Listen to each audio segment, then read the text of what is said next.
Update 40 for the Elder Scrolls Online brings with it so many new finishing items, and they are delightful.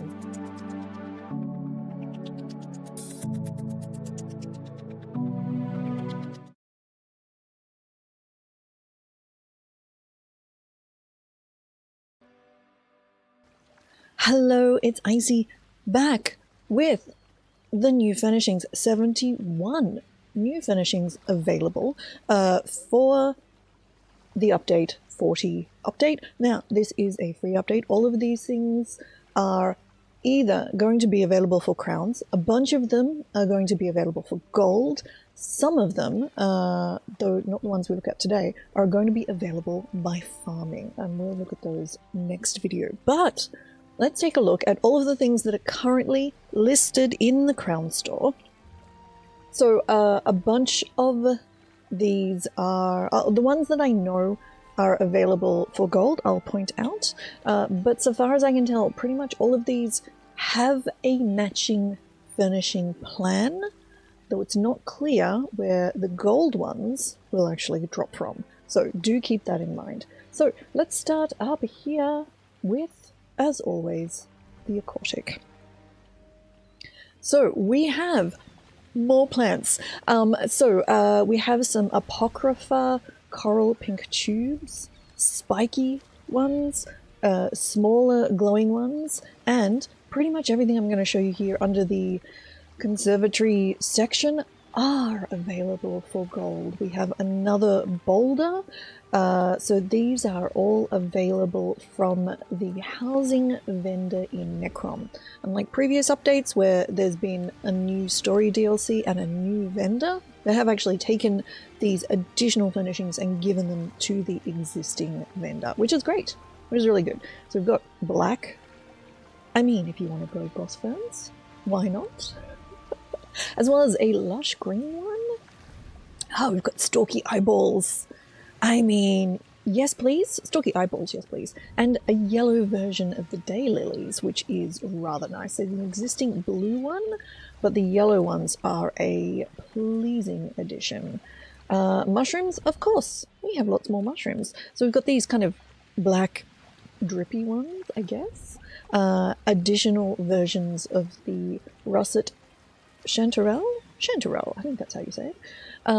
We've got green gloopy, lovely, and clusters of the pink guild ones, which is great. Always here for more mushrooms. The ink plant, yes, thank you. You can do some really interesting things with that, not just for gardens. Necrom planter large. Now this is a recipe. This is not just purchasable, so do keep that one in mind, but it is just beautiful, and this one as well. The begonias, I'm pretty sure are from the vendor as well, though I, to be fair, don't remember seeing it. Maybe at the end of this, we'll go and check which ones are actually at the vendor. Then saplings, we actually have some dogwoods. Now,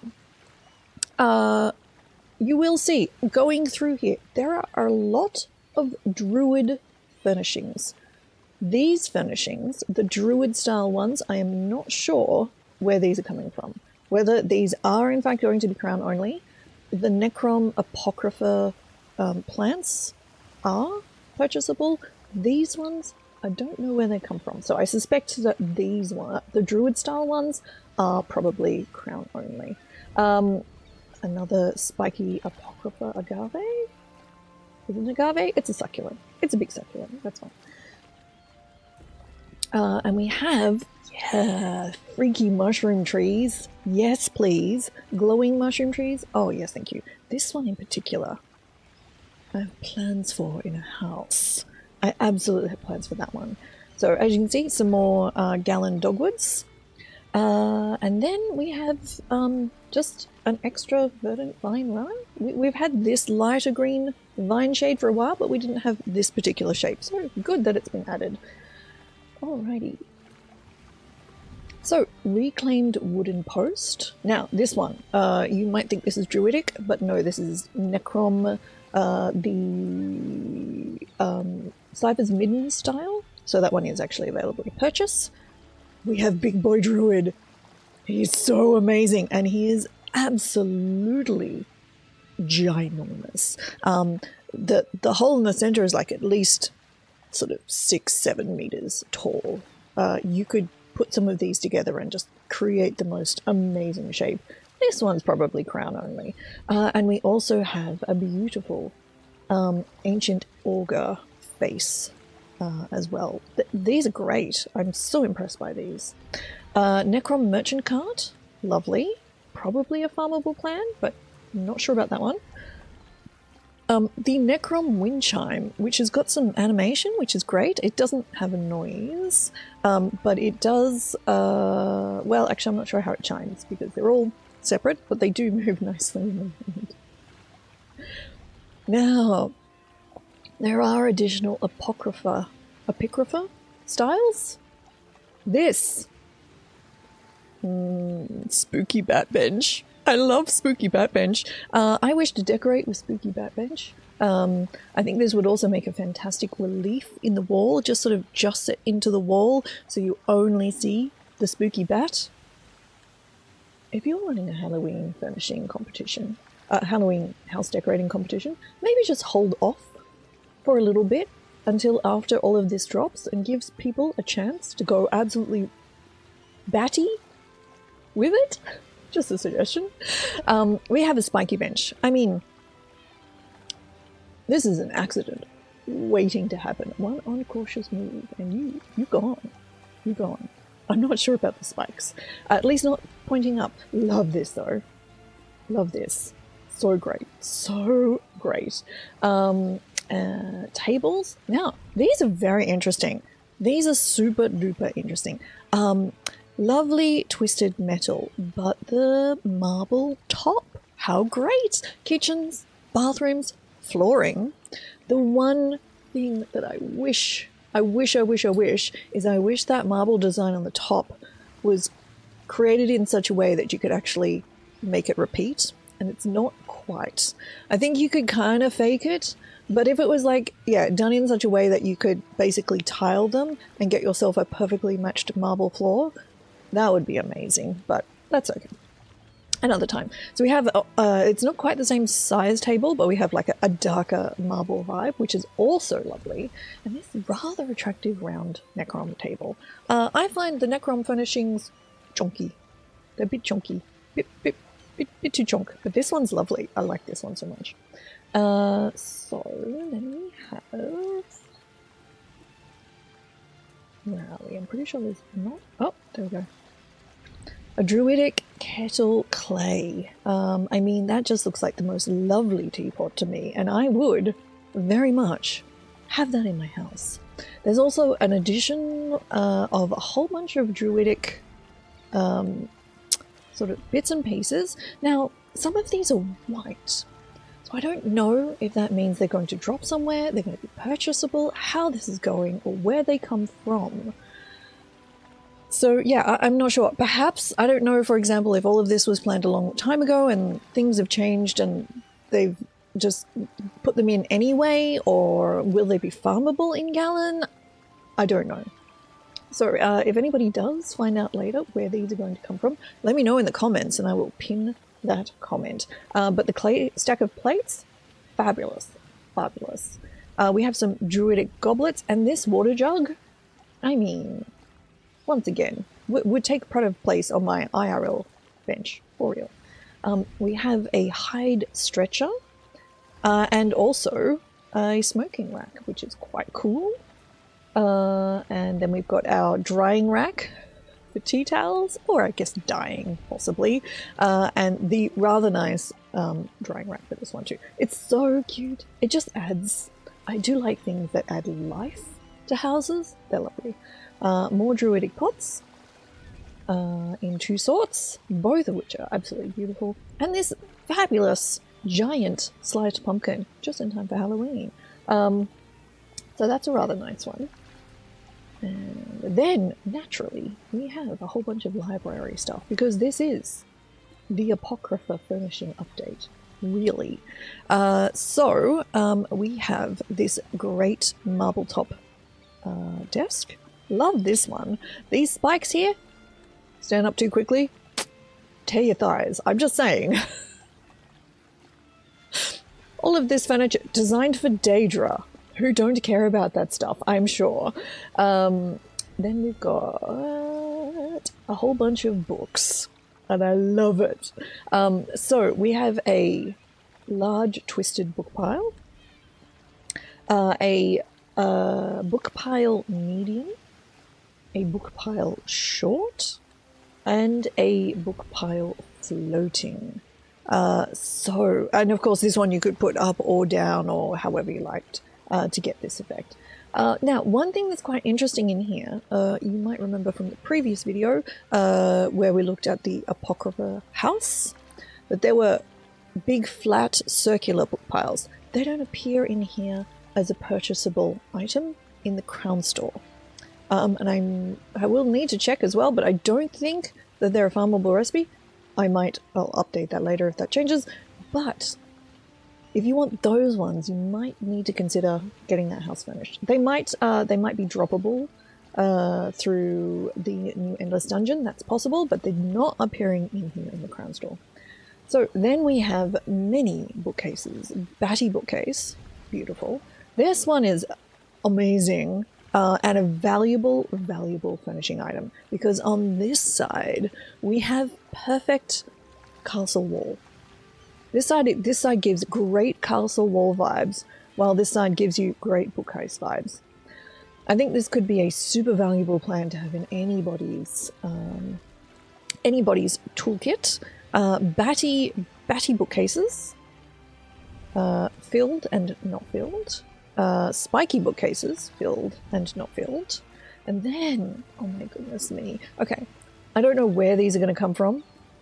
There is a matching furnishing plan on like the test characters, which it does imply they're craftable, which does imply that they're not only Crown Store. I mean, these are just dreamy. I just want these so much, especially these ones. And interestingly, this one here, you can kind of put them together to make like a mirrored section. It does sort of work. So these are all just fabulous. I'm just, please. And a little Necrom wall shop, which is actually cute. I like that one. That one's good. Okay, and then under lighting, so we have some various druidic braziers of varying kinds. This great Necrom plinth. Yes, please. I will take the plinth. It's rather good. We have an exposed Necrom candle, so it's similar to the other ones, but without the cover that goes on top. And a spiky tall one, which is, yeah, it's fine. Now, this chandelier, you will have seen this in the previous video as well, in the Necrom house. Sorry, the Apocrypha house. This is legit. This is just glorious. And I'd be very surprised if that one's actually craftable. So, the little bowl of light diffusers. Funnily enough, back in the Morrowind days, when I was decorating houses all the way back then, one way of bringing light into a house was to actually take an edited fruit. So the fruit itself was a light source, and then fill bowls with them. It was a great way to add, like, because those houses were so dark. I don't know if you remember. It was a fantastic way of adding light into a house. It was subtle. So this brings back memories. It brings back memories. I love it. I love it. Then we've got a desk lamp. So cute. The sort of floor lamp, which is cool. And so that's one of the previous ones, they're great anyway. Then we have Necrom streetlights, which are nice. I like those a lot. And then we have some more diffusers. This one's pretty funky, actually. And then a little sconce. Necrom sconce rather than Apocrypha sconce. Under environment, we have an ink geyser. Oh my god, it's so good. Now, I believe this is a bug, because if you place this and have a close look, all this sort of white line around it is quite sharp, so I think it's just a texture problem. So expect that to get fixed, and then you could literally have gooey piles of ink in your houses, and I'm just, yes please, yes please. So we have a short Hermes Mora banner. A really nice sort of pale pink, dusky red Necrom carpet, which is great. I really like that one. And then we have wall planters, tall planters, and a square vase. All of the vases and flowers, so nice. I love them so much. Now, building components. We're getting some interesting stuff here. So we have a little arch bridge. So as I previously said, this is not druidic. This is from Cypher's Midden, which is great. We have a reclaimed wooden stairway. These, by the way, are both just... oh, I have to check, actually. I'm not sure about these two, but some of the other stuff later is purchasable. And, oh my god, it's a giant druid house. Finally, when High Isle came out, I was all like, oh no, missed opportunity. Why didn't you give us a druid house? Could have been a thing. It's so big. It's so big. Look at that.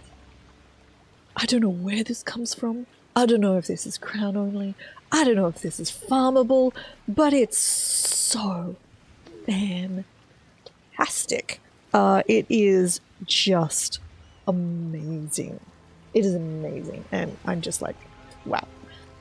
Let's not get distracted. Platforms. So these are the Cypher's Midden platforms. So are square and triangular, and both of these are available from the Necrom City housing vendor for 300 gold each. Great. Really, really, really fabulous. So I'm expecting to see some amazing things. And if you put it on the side, you could make like gables under roofs, and then you've got the super cool wood structure. Very, very cool. Lots of things to do there. Batty beds, which are rather nice. I like it. Spiky beds. Just so risky. So risky. Like, shuffle yourself too far up the bed and you're out of here. A great divider, actually. I really like that one. And even though this is the spiked style, this one I would have in my house. This is so elegant. It's delightful. We have a marble dresser. Fabulous. The spiky dresser. I mean, it's slightly less risky than some of the other dressers, but it's still pretty risky. And some extra Necrom furnishings. We have this just beautiful Apocrypha mirror. I could also see this being used as like windows as well in builds. I think this would be wonderful. And then this cute little nightstand with a different marble top because it's different shape. So all of the other ones are all basically the same proportions that have the same design on the top. This one's different, so could be useful if you want to do some tiling. Then we have rather good wardrobe. I love the texture. I love that beaten metal texture on the front. Really great. And a batty wardrobe as well. I mean, I'm just going to call them batty. I think that's appropriate. We have two new incense burners, both Necrom style, and they're small and cute. And symbolic decor, we have a whole bunch of new steles. Steles? Steles? Anyway, big stone things that you could use for walls or all sorts of stuff, including this tentacle one, which is kind of cool, honestly. And this great arch one. I'm expecting to see churches to Hermes Mora being created. I think that could be an option. And then we have at the very end some Apocrypha stools, which are small and cute and more little marble styles. A padded Necrom one, which is probably one on the more elegant side. And then a whole heap of bookbinding tools, which is so great. So we have an awl, we have a mortar and pestle for paper making, we have a paper making frame, and a bookbinding spindle, love it, and a vat of paper pulp, which is also fantastic. So let's go quickly and see which of those are just available for gold. Okay, so we're here in the final rest furnishings, talking to the home goods. So as you can see, boulders, plants, they're all really reasonably priced. So unsurprisingly, you know, this one is 24,000 gold, but this one's only 4,000. So like a whole bunch of options. This one only 7. Where are we down here? So here's the posts. So, and the druidic, the Cypher's Midden style wooden things. Very reasonable. Oh no, here we go. Here's the stairs and not the bridge, it looks like. Okay, so we have the stair. Oh no, there it is. The bridge is only 1,000 gold. I'm expecting amazing things for this kind of price. But thank you so much for joining me here on YouTube. I appreciate it so much. Let me know what you've got planned for these furnishings in the comments below. Also, if you know the locations for any of the other things I've mentioned, also let me know. That would be amazing. Do come follow me over at twitch.tv/ICYIC, link in the corner. I stream the Elder Scrolls Online and do, obviously, a lot of housing. And I have giveaways over there as well. And I would love to see you. Socials in the description. You can follow me in the places. Thank you so much for watching. And I will talk to you next time. Bye.